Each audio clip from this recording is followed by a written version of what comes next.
I have to brace myself. That door is about to open and my blood is going to boil. Jake, is that the kind of shirt you're wearing? The minute she speaks, I realize why we ended. Say hi to my ex. The woman who puts the cry in Critical. Her words grate on my eardrums like a moldy piece of cheese. You only get one life to live, and this is what you're doing with it? It's the road I like to travel. It's moments like this I crave silence. I wish I had a device that could put her on mute. If only that was the way to deal with those people.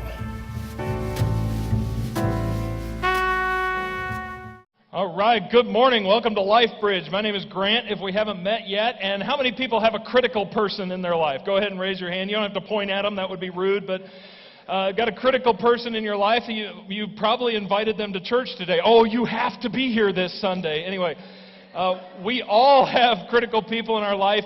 We're going to get to that in just a second. Before we do that, I really want to invite everybody to come to something kind of unique and special that we're doing on Wednesday nights. It's 8 weeks long. We've already been through 2 weeks, but some people have asked. I just want to make sure that you know that Multiply, you can jump in at any time. So if you just started coming today, or maybe you kind of wanted to come, but you're like, I didn't sign up, just show up Wednesday night. So on Wednesday nights, we have a meal at 6:30 this week. We're having mastacholi and meatballs, so that's going to be good.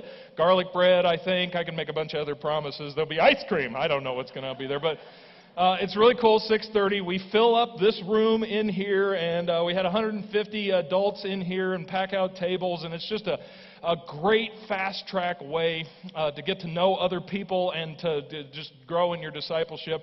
And especially maybe if you work like on Sundays sporadically, maybe you can come on Wednesday night instead. So huge opportunity, 6 weeks left. Show up this week.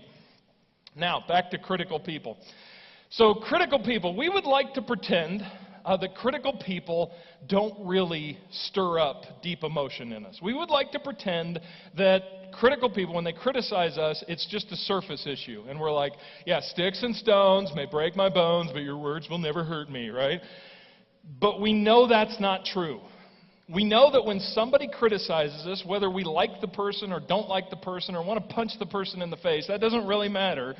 When somebody criticizes us, it stirs up some deep emotions. It stirs some stuff up way down in the pit of who we are. At the core of our being, it stirs up some stuff. And we get worried about a few things. When somebody criticizes, it doesn't mean if it's about something small or something big. Right? It could be like, your beard's too long, right? When they criticize your beard, which I've had that, by the way, from some of you. When you get criticized for something small like that, or maybe it's something like, you are a terrible parent, or something like that, very deep, either of those stir up inside of us a couple of worries. First worry that it stirs up is we're worried right off the bat about retaliation, right?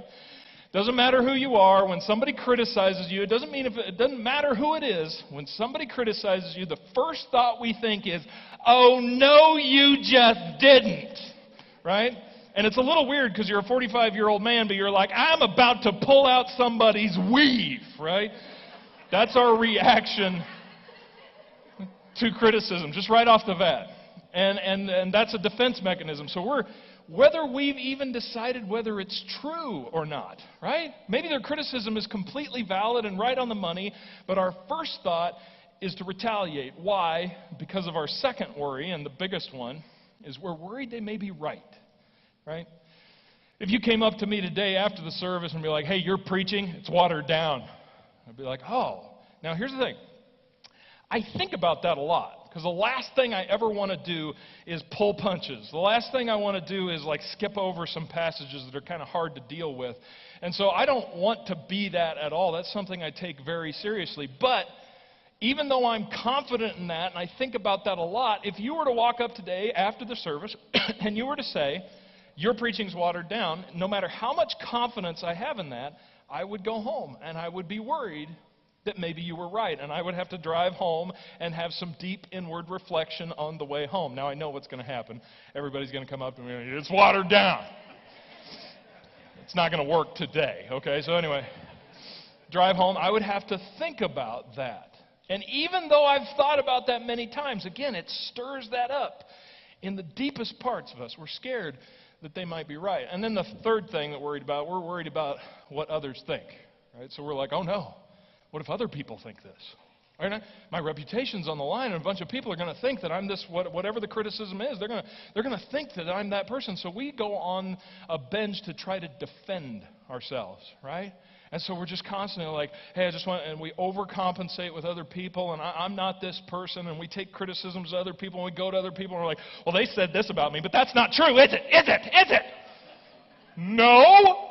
Okay, all right. I didn't think it was right. So anyway, we're worried about what others think, and we're constantly defending ourselves, and it stirs up some deep, deep stuff in us. And so I don't want to just pretend like critical people are kind of a nuisance. They oftentimes control our destiny and our life.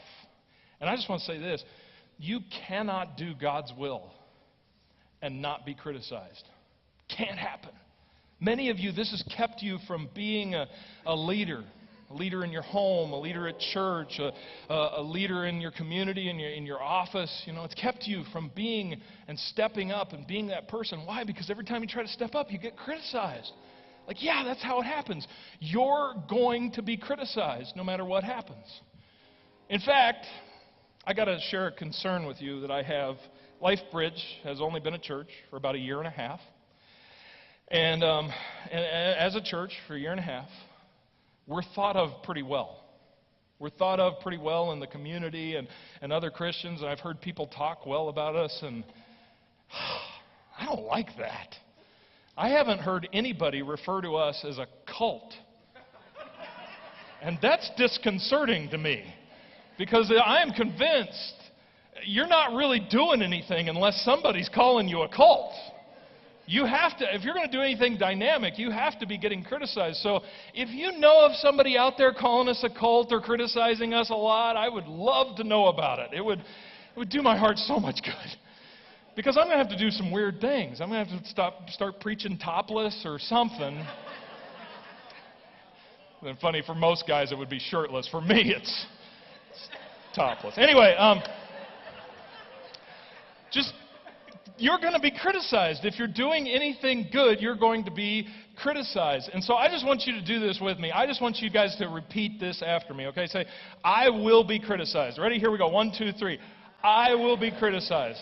One more time, and this time from the deepest part of you. I will be criticized. It's going to happen.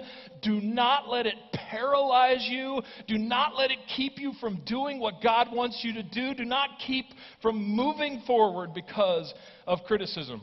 Do you know who got criticized in the Bible? Everybody. All of them. Hands down. David, Luke, Matthew, Mark, Jesus, Paul, everybody. All of them got criticized. That's just a part of doing something. If you're not being criticized, you're not doing anything. So here's what we're going to do today. We're going to look at a passage of Scripture that helps us deal with that criticism. Stop trying to spend your life avoiding criticism and making your critics happy. Stop doing that immediately. And start learning how to deal with criticism appropriately. This is a huge part of just being a mature individual. We're going to go to an awesome passage, 2 Samuel chapter 16. I never heard this preached on. I never read this in a book. I never even knew this passage. And one day, several years ago, I was reading through 2 Samuel. I saw this story, and I'm like, that changes everything about who I'm going to be. That changes everything about who God's called me to be, my attitude on things. This story is huge. So if you've been coming to LifeBridge for about a year or so, you've probably even heard me read this passage before. It's just one of my favorites. 2 Samuel 16, kind of an obscure story. Verse 5, as King David approached Bahurim, a man from the same clan as Saul's family came out from there. His name was Shimei, son of Gera, and he cursed as he came out. Now, I want to explain where David's at and everything that's happening.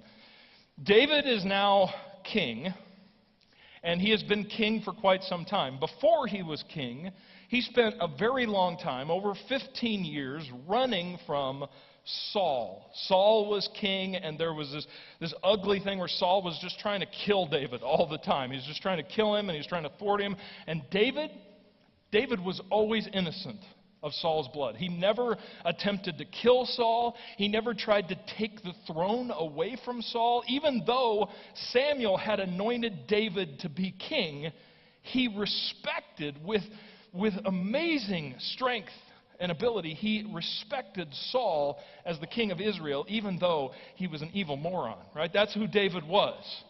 So he spent his whole life like that, and then finally one day, Saul dies. That had nothing to do with David. David did not kill him. In fact, this is just kind of an obscure story. The guy who finds out that Saul's dead runs to David. Can't wait to tell him the news that the Lord's anointed, Saul, is dead. He can't wait to tell him that news. And David says, "You came to me and you told me that the king is dead, and you thought I would be happy about that?" And so David had that messenger killed. I like David. Anyway, so that's who David was. He never laid a hand on Saul. Now David has been king, and after David became king, as many of you may know, he made a few mistakes, one of which was committing adultery and having her husband killed when they found out she was pregnant. Tiny mistake, right? So it's actually a huge mistake, and he got busted for it by a prophet of God, and God said, "Here's your punishment. Just as you have done this in secret, just as you slept with Bathsheba in secret, I'm going to make your punishment public. One of your own children will sleep with your concubines in front of everybody." So David's son Absalom tries to take over the kingdom. He goes and finds the concubines of David, and he sets up a tent so that everybody knows what's going on in there, right? And he begins to sleep with his concubines. And David is forced to leave his throne and leave town.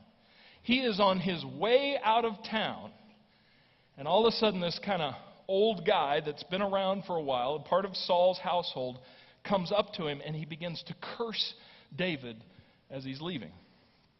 Verse 6. He pelted David and all the king's officials with stones, though all the troops and the special guard were on David's right and left. As he cursed, Shimei said, get out, you murderer, you scoundrel. The Lord has repaid you for all the blood you shed in the household of Saul, in whose place you have reigned. The Lord has given the kingdom into the hands of your son Absalom. You have come to ruin because you are a murderer. Right? That's what he's saying. You have done this because you have been this murderer. Now here's the thing. Shimei is not correct. He is not right in his assessment. Yes, David's being forced to leave town, but it's got nothing to do with the household of Saul, and it has nothing to do with the fact that David killed Saul, because he didn't. And he is criticizing, that's almost too small a word. He's not just criticizing. He's pelting him with rocks. He's calling down curses. I just want to ask you a question. If you were riding along on horses and you were with soldiers, small platoon of soldiers, and some guy comes out and starts throwing rocks at you and cursing you and falsely accusing you of things that you didn't ever do, what would you do? Remember, got a sword right here, got soldiers all around you, you are definitely overpowering, right? What would you do? This speaks volumes about who David was and why God, even though he knew David was going to make mistakes, why he looks at David and says, that is a guy after my own heart. He continues. Then Abishai, the son of Zeruiah, said to the king, why should this dead dog curse my lord the king? Let me go over there and cut off his head. Now that is probably the answer to my question originally. What would you do? I'd cut off his head, right? Shut up. Abishai says, why don't I go over and do this? Why don't I just go over and cut his head? I mean, he's nothing. He's nobody. He's got no soldiers with him. He's just done. Let's just get rid of him. And David says, but the king said, what does this have to do with you? In other translations, David says, what do you and I have in common? You ever have a friend that way? Just all of a sudden they say something and you're just like, what do you and I have in common? Like, why are we together right now? Why don't we end the relationship? You ever been in that spot? That's where David's got these sons of Zeruiah. One of them is Abishai, and they are with David, and they are great warriors, and they help him win a lot of battles, but their heart, you can tell as you read through the story, their heart's not in the right place. David says, what do we have in common? If he is cursing because the Lord said to him, curse David, who can ask, why do you do this? So David's experiencing a lot of humility right now. He knows that he messed up, and he knows that this is a punishment that's coming from God, and he knows that he is in a very humble spot. David then said to Abishai and all of his officials, my son, my own flesh and blood, is trying to kill me. Not having the best year ever, right? How much more then this Benjamite? Leave him alone, let him curse, for the Lord has told him to. It may be that the Lord will look upon my misery and restore to me his covenant blessing instead of cursing him today, of his curse today. So David is just very humbly looking at the situation, and he knows that Shimei isn't right. He knows that it isn't because he murdered Saul's family. But David is just very humbly going, maybe God sent him out here to curse me. Maybe there's something to what he's saying. Maybe I should pay attention right now, but I know the one thing we don't need to do. We don't need to retaliate. We don't need to kill him. So David and his men continued along the road while Shimei was going along the hillside opposite him, cursing as he went and throwing stones at him and showering him with dirt. The king and all the people with him arrived at their destination exhausted, and there he refreshed himself. Now again, when I read that story, I was like, wow, I don't think I've got that heart. I don't think that I'm that humble, but I want to be that guy. How do you handle criticism? Well, the first thing is, and I just want to glean a few things from this story and take out a few things that are just big bullet points. The first thing is accept truth no matter its form. Right? No matter what form it comes in, accept truth. See, we've got two options. The first option is the one that most of us go for. We don't mind criticism as long as it comes from the right person, right? We're looking for a person who cares about us, right? I can take criticism as long as the person has proven over time that they genuinely care for me and they have the right motives. And on top of that, of course, the person that criticizes us, they've got to be wise, right? I don't want to take advice from somebody that's wise or made bad decisions in their life, and so it's got to be from a wise person. So as long as that person is wise, I will listen to whatever they have to say. But what's the problem? That person doesn't exist. I mean, when you really think about it, and you really begin to drill down on the people you know, somebody that cares for you, whose motive is always in the right spot, and they have really affirmed to you that they're just trying to help you up, and they're never wrong. We're looking for Yoda. That's what we're looking for. We want that wise old person that every time they speak, they're right, to just come into our life and be like, darkness I see within you. And we're looking for Yoda, and it doesn't exist. So either you've got to find that perfect person who's always right and completely cares about you no matter what, or you kind of got to go to plan B, and that's to accept truth no matter what form it comes in. Because it doesn't matter who is criticizing you. If it's truth, you want to listen to that. You want to pay attention. When I first got into ministry, I faced a lot of criticism, and still do, but much more back then. Okay, so I was a young preacher. This is really unfair that anybody would ever do this. I was 22 and was a full-time preacher, And people expect you to be mature and have wisdom and be loving and caring and a good leader and a good speaker, and they expect you to be all these kinds of things, which I was not, right?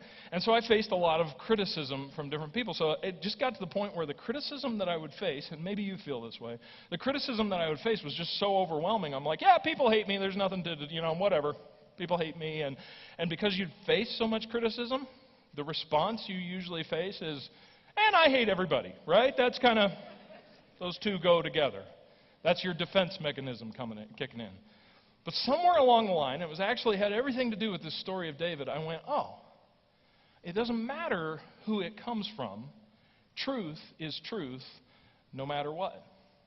So shortly after that epiphany, a guy came to my house, and he was one of those guys that you don't want to take advice from, Think about the people in your life, the person that you want to shut them down the minute they begin to speak. He was a strong-willed guy, sort of an obnoxious kind of leader. He was kind of new to the church, and we had a good spot in our relationships, but it was kind of headed downwards. And he shows up at my house one day, and he knocks on the door. And I'm like, hey, come in, like one of those people like, oh, I should have hit on the floor, right? But anyway, he's there, and I open the door, and he comes in, and he sits down, and he says, hey, I wanted to talk to you about something. And I've got this whole backstory in my head that I'm convinced is true, right? Like, he's just here to kind of try to tear me down, make himself look good, and all this kind of stuff. And I'm like, you know what, let's let that go. I want to hear what you have to say. And he was like, well, you talk about money a lot. I was like, at first, I was a little defensive. I was like, I never talk about money. The church is running out of money because I never talk about money. What are you talking about? And he's like, no. You don't ask for money as a preacher. You do really good with that. But here's the problem. You talk about your own personal money a lot. And that was really hard for me to hear, but at the time in my life, we were getting paid very, very little. We just had a couple kids, so Bethany wasn't working, and, it was the tightest we've ever been for several years. It was that way. I mean, it was bread and mustard sandwiches, and I somehow managed to gain weight on bread and mustard sandwiches, so how hard could it have been, right? So anyway, but it was tight. It was tight paying the bills. It was tough, just constantly difficult. And I guess, and I didn't even realize this at the time, that was coming out in my sermons. I was using it again and again and again. I was talking about, we don't have very much money, and it was coming off as a woe is me thing, and I didn't have very much of this. And he said, that's how you sound. And he said, well, listen, I know the church isn't probably paying you as much as you might get somewhere else, but listen, the people in your church, they make about what you make. And you're saying that you don't make very much, and this isn't really working very well. Now, as much as I hated to hear that, right, I was just balled up. I was just like, oh, I hate that you are right. I don't even trust your motives for why you're here right now, but I was going, you're right. And so I said, thank you. I am glad you brought this to my attention. And we hugged it out and sent him on his way. In 2 weeks, he left the church for some other reason. But anyway, I was just... That was not the guy I wanted to hear it from. That was not the form I wanted. I wanted to hear that from a Yoda. I would have listened that to somebody else, but truth is truth, no matter what form it takes. And that's what David is looking at. In this story, David doesn't care what Shimei thinks. He's worried that maybe God thinks what Shimei thinks. And that's what he's aware of. So with the people in your life, it doesn't really matter who the critic is. You need to weigh whether or not their criticism is valid. And if it's valid, then you can deal with that issue and you can move on. But it doesn't have anything to do with the person. Next thing, I gleaned from that story. Retaliation is just never needed. I've been saying this a lot with our staff and different people I talk to. I think every one of us have a place in the back of our head where we think there's a time to retaliate. Right? And we're not quite sure what that is, but it's on the table, right? And so at some point, somebody's going to say something, and then we're going to be like, kaboom! And that's going to be the right thing to do. And here's the argument, and I say, here's what I've been saying, I think we need to take retaliation off the table. So what other people do is they come to me and they're like, well, what if somebody's touching your kids or something? Well, yeah, obviously, if somebody's touching your kid, just kaboom, okay? That's good. Somebody comes in your house, kill them, right? Yes. How many people have ever had to kill an intruder in their house? Okay, that doesn't happen very often. Okay, that's not something that's real. And so take it off the table and just go, there's never a time. If I am retaliating, if I am responding to criticism with retaliation, if I am acting like Abishai and I'm just like, I'm just going to go cut their head off, you're wrong. Do not worry about retaliation. And I can tell you that absolutely because that was the heart and that was the attitude of Jesus who asked us to follow him. Here's what it says in 1 Peter chapter 2. When they hurled insults at him, talking about when he was on the cross, he did not retaliate. He could have, right? I mean, kaboom, he could have. What's the song? 10,000 angels he could have sent. He could have done it. I always thought that was lame. Like, really? Jesus is going to decide to destroy his enemies and he's going to send 10,000 angels? I mean, I was thinking way cooler than that. I'm thinking asteroids and fire. I mean, I just destroyed the planet, right? Anyway, God could have retaliated. Jesus could have retaliated.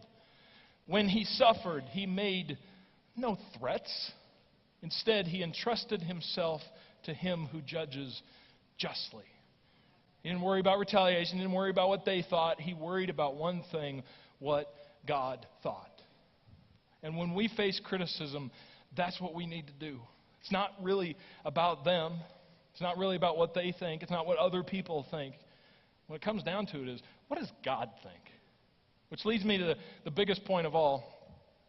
Know whose opinion matters.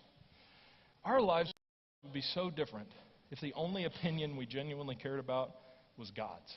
If the only opinion that we genuinely cared about when we're going through life and trying to make decisions is God's opinion, that would change everything about who you are. And every once in a while, the things that people criticize you for happen to be the same opinion, and God's actually using that person to try to tell you what he thinks. But in the end, that's what David was doing. David was only interested in that what Shimei was saying might actually be what God thinks. And that was a big deal. So I want to ask this question. Why does it bother you? When people criticize you and that stuff gets stirred up, why does it drive you crazy so much? Think about why that is. That answer to that question, that means everything. Why does it bother you so much? It's for one of two reasons. Number one, because you know they're right. You know they're right. You know you need to change, but we don't like to change. And so we let it nag at us. We let it bother us. We try to retaliate. We try to defend ourselves. We try to look good in people's others' eyes. We do anything but accept change that we need to change. Or number two, the other reason it bothers you so much is because you care more about what people think of you than what God thinks of you. That you're pursuing the affirmation of people, but you're not pursuing the affirmation of God. If you can answer that question, why does it bother you? Anytime somebody criticizes you and you start to get angry, right, a little bit of Hulk comes out and you're just like, oh, hate that criticism, really dig down deep. Ask yourself that question, why does this bother me? Now, as we've done every week, we have to have this portion of the message where we come along and say, we're all those people at some times. And the truth is, I can say this on this week, we are all critical. We are all critical at times in our lives. And here's what I mean by critical. I don't mean that you're trying to make the world a better place by identifying problems. Okay? That's good. Identify problems. Try to make the world a better place. Work on the solutions. I don't mean that. I mean criticizing just to criticize. Criticizing just to criticize. It doesn't help anybody. You don't have any control over the situation. You are just kind of a negative, critical person. I want to ask you that. Are you that critical person? And I can answer it for you. The answer is yes. So here's what I want you to do. I want you to take these rubber bands. I want you to put them on your wrist like this. And I want to promise you that this will change your life if you actually follow up on it. I want you to go out this week, and every time that you find yourself being critical, not identifying a problem and then working on steps and solutions to fix it, but being critical, being negative, pointing out flaws, I want you to snap yourself. That's right. Every single time you do. Here's the thing I can promise you. Some of you are going to have red wrists before you get home today. Really. You will be amazed if you really do this, and especially if you're a family here, that you would reach over and snap other people's, because accountability is a big part of this. You will be amazed at how many times you criticize.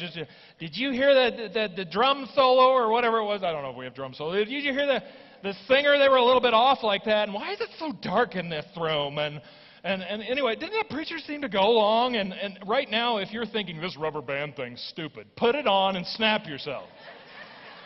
Right? Oh, I just heard a couple of them right there. Well, you're welcome. Philippians chapter 3. This is a bigger deal than you might think. Philippians chapter 2 says this. Do everything without grumbling. Without grumbling. God really hates grumbling. Complaining just for the sake of complaining. Or arguing, so that you may become blameless and pure. Children of God without fault in a warped and crooked generation. Then you will shine among them like the stars in the sky as you hold firmly to the word of life. Boy, that's not just a, hey, this is probably a good thing you should do. He's like, this is going to change you. It's going to change your attitude. And if I could speak very deeply, and I don't know who you are, but I guarantee in a room this size, there's somebody in here. Some of you aren't just a little bit critical. Some of you are what the Bible calls bitter. Deeply bitter. And the reason you're deeply bitter is because you criticize everything and everybody. It doesn't matter what the weather is, it's not good. And it doesn't matter what somebody else is doing. And you're looking around and you've become a deeply bitter person, and it is destroying you. And you have lost hope. And I can tell you, as long as you are that critical, bitter person, God can't even talk to you. God can't even lead you in the next step because you are against the very things that He's trying to do in your life. So today, take this seriously. Walk home. Every time you see it, I promise you, you will see amazing results as you do this for an entire week. Next Sunday when we get back together, I'm going to get up and I'm going to ask how many people did that for a whole week, okay? So there'll be accountability here. Let me pray for you.